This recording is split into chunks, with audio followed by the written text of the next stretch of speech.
What's up, folks? This is Coleman Jr. 88, your independent source for wrestling, NASCAR, and music news. And I'm just going to bring up some highlights and opinions that I felt about tonight's Raw, the fallout the fallout from TLC this past Sunday. To say that I was ecstatic, to say that I was happy, it is an understatement, and I'm going to be saying understatement a lot. So just hold on to your heads, because, and then let's just jump into it.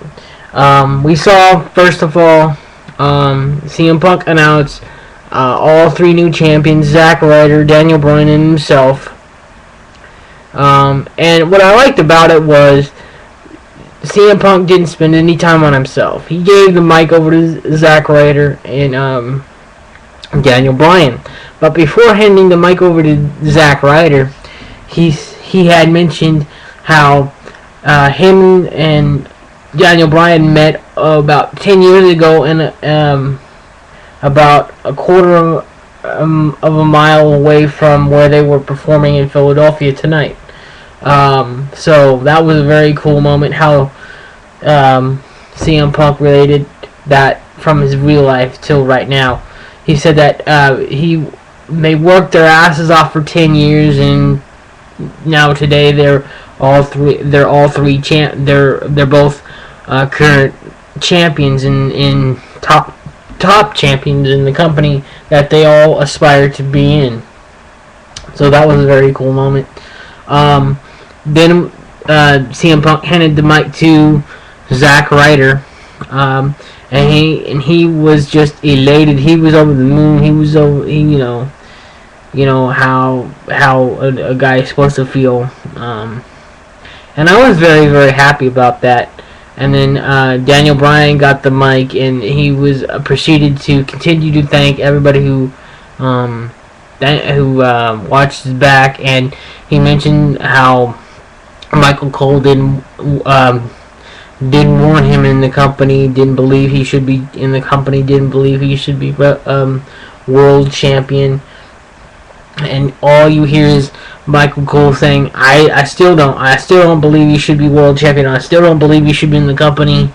And then we see Alberto Del Rio, Dolph Ziggler, and The Miz come out and proceed to go down the ring and attack all three champions. Then we see John Laurinaitis come out and announce the main event for tonight, the 6-man tag between all three champions, Daniel Bryan, Zack Ryder, and CM Punk, versus Alberto Del Rio, Dolph Ziggler, and The Miz.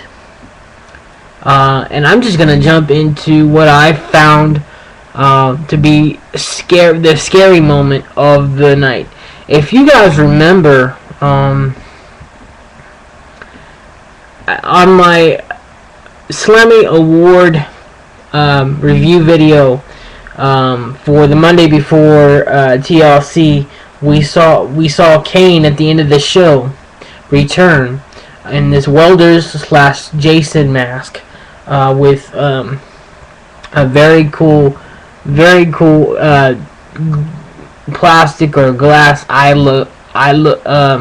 covers for the eyes, and he came out and proceeded to chokeslam John Cena. Well, fast forward to tonight, we see John Cena come to the ring, call out Kane to ask him why he chokeslammed him the previous Monday when it was Mark Henry who put him out.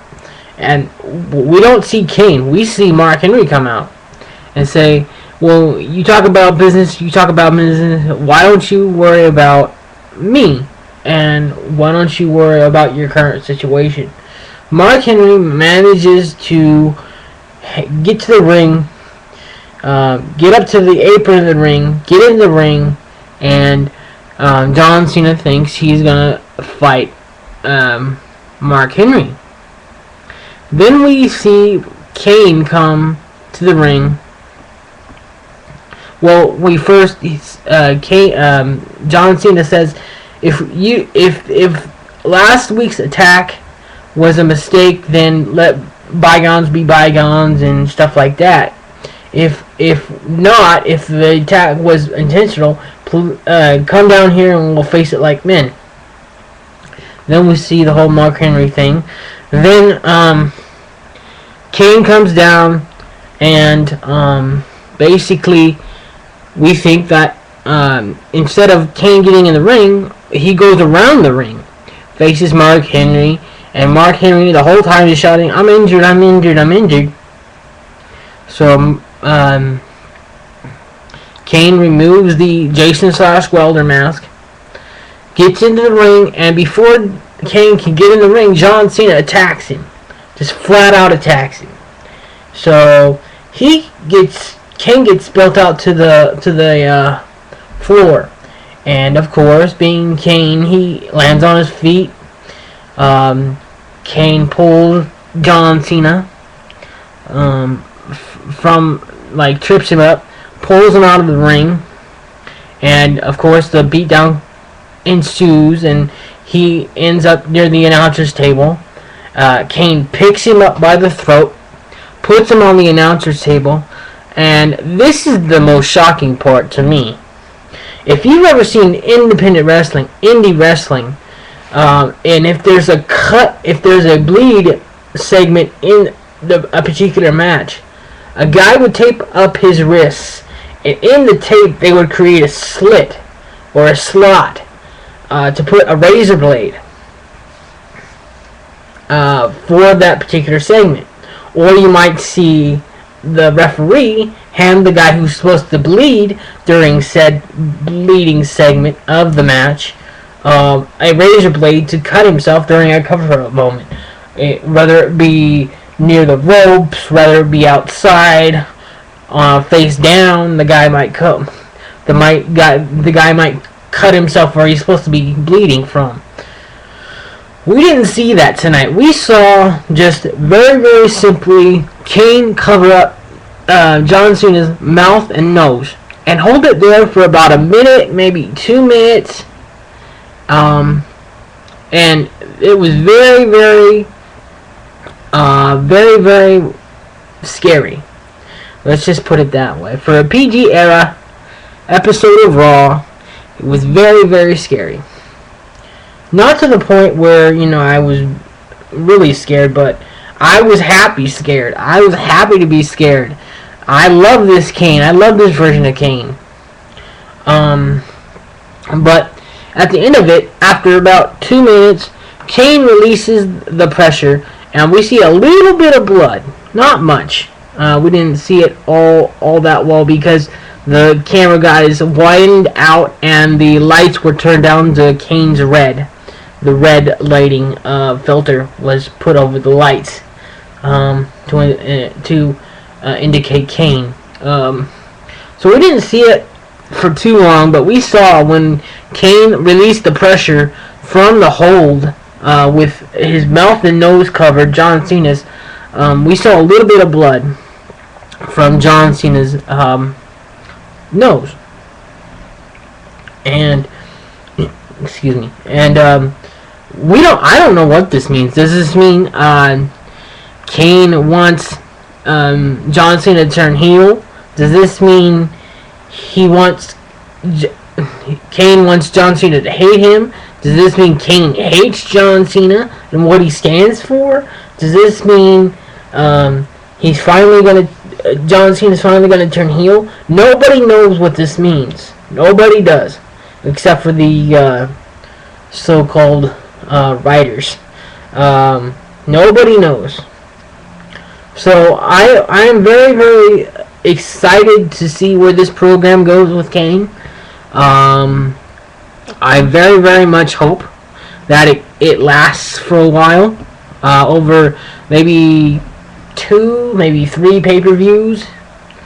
Not the same match, not John Cena versus Kane, but maybe a couple variations, maybe a cage match, maybe a normal match the first match, and maybe a cage match the next match, or maybe a Hell in a Cell match. I don't know, but different variations of the match of a match between John Cena and Kane if it were to last over 2 or 3 pay-per-views, if it's afforded to.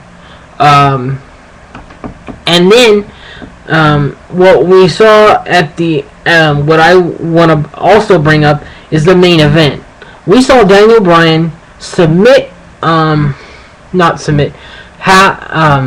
We saw Daniel Bryan and Alberto Del Rio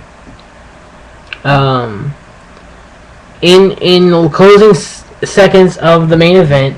We saw Daniel Bryan entrap Alberto Del Rio in the crossface, and Alberto Del Rio tap. So we see Alberto Del Rio, Zack Ryder, and CM Punk go over as the 3 champions. And I'm telling you, this particular formation, the particular way that tonight's Raw played out was awesome. I'm hoping WWE keeps it this way for a while. Not all the time, don't get me wrong. I don't want to see it over 4 or 5 pay-per-views, but maybe let the champions stay as they are for maybe 1 or 2 pay-per-views. Maybe to the next pay-per-view or the next one after that. Who knows? But I liked this tonight's Raw very, very much. I loved it. I hope you guys enjoyed it as much as I did. Let me know what you think. Leave your comments, questions below in the comment section. This is Coleman Jr. 88, your independent source for wrestling, NASCAR, and music news. Deuces, guys. Thank you for watching.